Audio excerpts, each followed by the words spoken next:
Hey guys, so this is the big old carp that I caught this morning. You guys got to watch a little bit of footage of it while I was trying to film and fight this fish too. And so to most people this is called a trash fish, but apparently a lot of people eat them and they say they're pretty good. So I'm going to clean this thing up and I'll take you through a few processes of what I'm going to do with it in a little bit, but I just wanted to show you what a big fish this was, and it was an awesome time fighting it. So we'll get back with you in a second. Alright, so I'm just going to fillet this fish out like a regular fish. And I'll tell you what, that's some tough skin. Big old scales. And so this is going to be some massive fillets, but we're just going to fillet it out like a regular fish. And so I don't know how long it's going to take to get each big fillet off. These fish have a bad name because there's a mud streak in them, and I'm going to try to cut that out. I can tell you it's a reddish looking meat, kind of like a big old drum is when I've caught drum.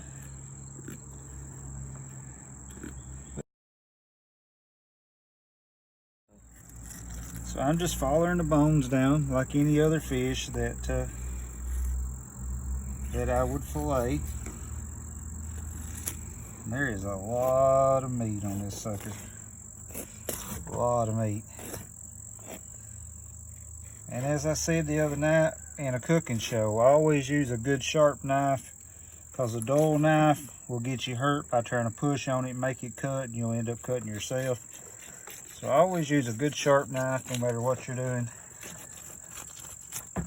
And so still got to cut the back side off, but right there, I want you to look how much meat that is. Man, that is a lot of meat. Let's lay this on the cutting board. Let's take the bottom side off now.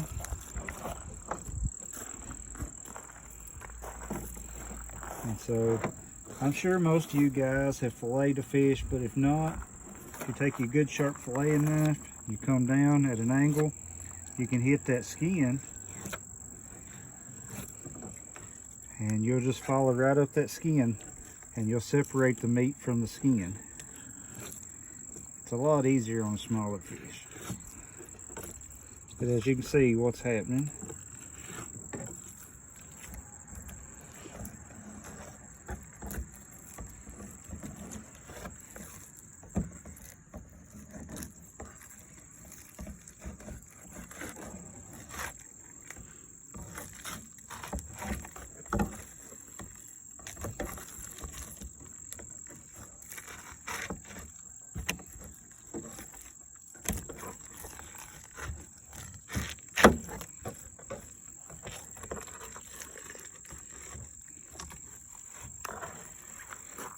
So I'm getting to the end of it where the meat is really, really thick, and about to get it chopped off here. And so we didn't lose much meat on that skin, very little meat. And so that's the skin with very little meat on it. Look what the scale, look at, those are huge scales, massive. So, I don't know. Reckon you could back a bow with that like you do a rattlesnake hide? I don't know. But there is all meat. And so there's just a few little things on it we'll trim off. And so from this point, we'll take you inside in a little bit and I'll show you the next step of what I'm going to do. Yeah. All right, so the next thing I'm going to do with this carp is I'm going to cut these big fillets up. But you can see the size of a fillet off of each side of this thing. That was a 29-inch carp. That's a lot of meat. So I'm going to cut these up. If you'll see the center stream, I don't know what center line going down this meat, I'm actually going to cut up each side of that and get that out.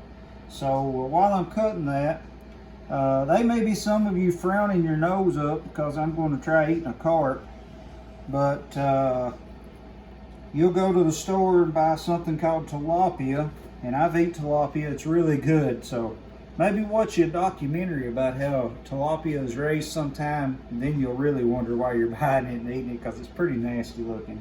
But I'm cutting this center string out of this, And so that's just, there's like a bloodline up it, and I want to get that out of there.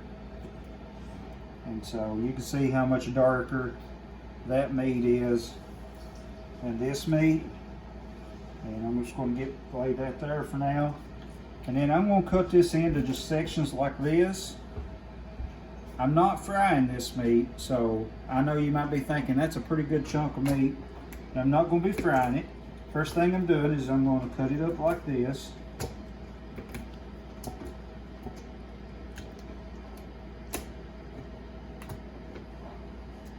And so that's one side of it. I'll get to this side in a second. But I'm going to put all that in my pan, and I'm going to add some lemon juice and some water, and I'm going to let that soak for about an hour. Reason being is that pulls blood out of it. The lemon acid just kind of eats away some of the, I don't know, some of the odd tasting stuff out of fish. I've used it in catfish and stuff before, and so to me it just pulls out any dirty taste of a fish. So we're going to let this soak for a little bit, and then we'll come back. Okay, so the next step I'm going to do is I'm going to move all this fish into my pressure cooker. That's probably blowed some of your minds now. We're going to pressure cook this fish first. We've cleaned it up though. You can tell it's changed the color of it, soaking it in that lemon juice. It just got some of the stuff out of it. And so I'm going to put this in my pressure cooker. And I've got my water at that, there's a line. If you do any pressure canning or pressure cooking, you can see this little line. And that's where the water's supposed to be at in your pot. And so I'm going to pressure cook this on 10 pound, I'm going to say 20 minutes, and it should be done. Any little fine bones in this meat should be pretty much disintegrated. And so once we get this cooked up, we'll move on to the next step. Okay, so earlier today I got this into the pressure cooker, and I cooked it on 10 pound for ended up about 25 minutes. And so when I got it out, the bones didn't cook up like I wanted to, so I deboned it all. But I want to show you, they're pretty brittle, but I want to show you what's so dangerous about fish bones. They're called Y bones, and if you can see that, if that gets hung in your throat, it hangs two ways and it can't come out. So that's why fish bones are so dangerous. And so I went ahead and deboned it. This is half of the meat. I've already put the other half in the freezer. And so I picked out whatever dark looking meat was in it out. And I picked out all of the bones. So this is a pretty good looking meat. Looks about like what would come out of a salmon can almost. And so how I'm going to prepare this is we're pretty much making salmon patties. And so I went ahead and cut up an onion. And I'm going to add an onion into this.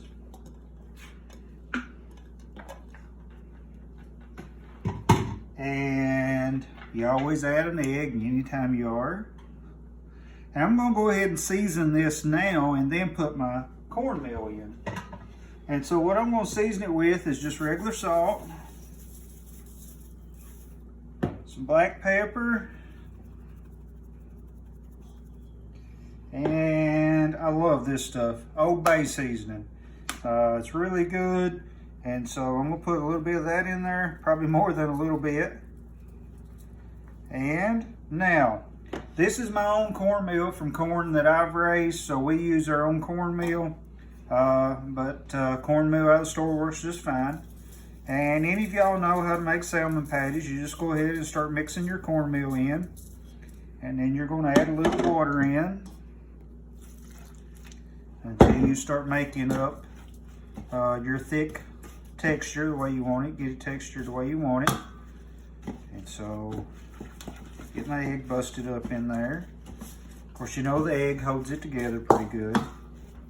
Now I'm going to bet that by the time we're done with this fish that everybody calls a trash fish and are afraid to eat it, I bet you're going to know no difference in this and a can of jack mackerel or salmon patties. Salmon that you make salmon patties out of. And so a little more cornmeal, maybe a dab more water. And so I'm going to quit playing around. I'm just going to use my hands, fold this together.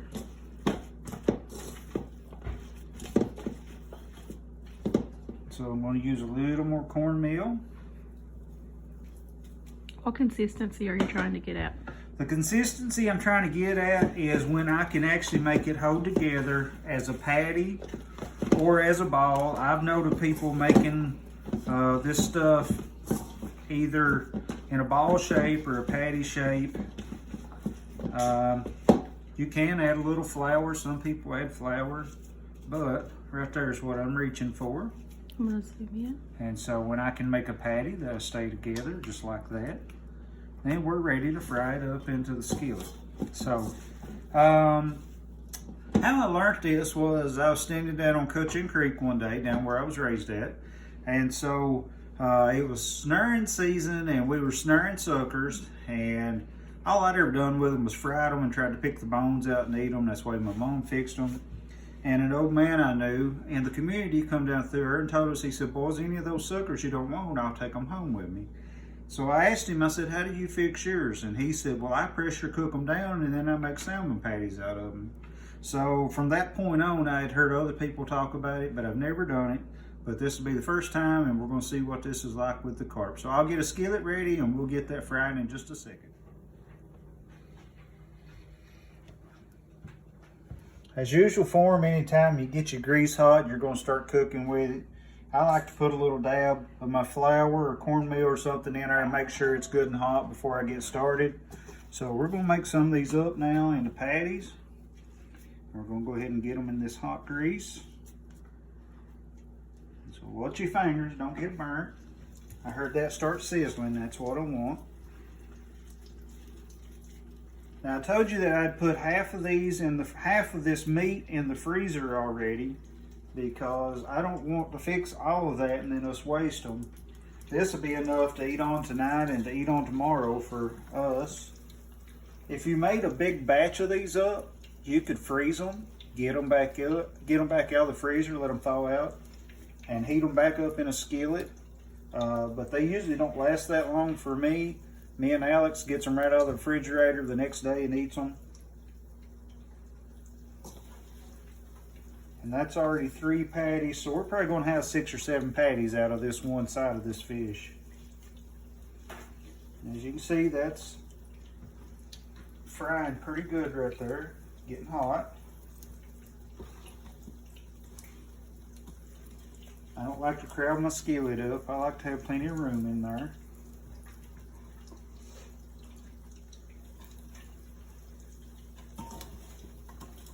And that's probably going to do it for this batch.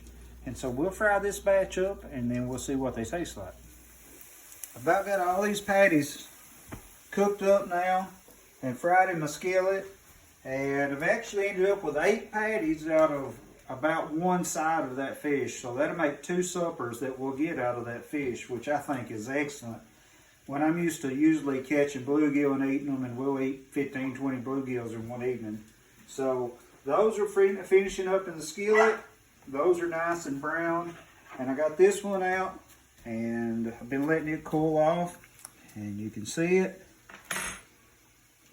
Looks like a great salmon patty. And so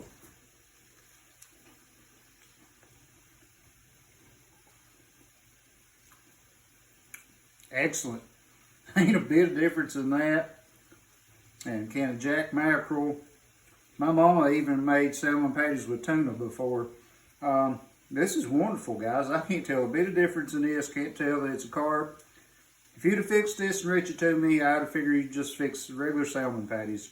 So, to me, that's a hit because that tells me that I can catch salmon, or not salmon, but carp, and go through this process and end up with the same thing that I have caught out of the creek that I know of, and it's not a fish that's foreign to me that come in a can from somewhere that I don't know what, don't know who handled that fish, don't know where that fish fell in the floor or anything. So I know most of the stuff about this fish.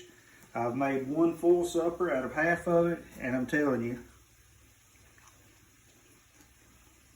it is great. So this will be on my list from now on to put up for salmon patties. So there you go. Get out and catch some carp. Excuse me for eating, but catch you some carp and make you some good salmon patties.